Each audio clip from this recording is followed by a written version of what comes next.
আপনাদেরকে একটু আনন্দ দেওয়ার জন্যই আমাদের আজকের এই ক্ষুদ্র প্রচেষ্টা।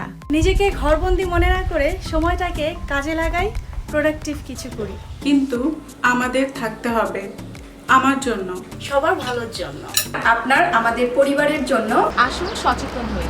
যারা সেবা দিচ্ছেন তাদের সাহায্য করি আমরা ঘরে থেকে। করোনার এই সময়ে আমরা কেউ প্রয়োজন ছাড়া বাসা থেকে বের হব না। এখন কোনো সামাজিক কর্মকাণ্ডে অংশগ্রহণ করব না। যারা একটু নিম্ন আয়ের আছে তাদেরকেও আমরা সাহায্য করব, যেন তারাও ঘরে বসে খেতে পারে। Stay home, stay safe, save life.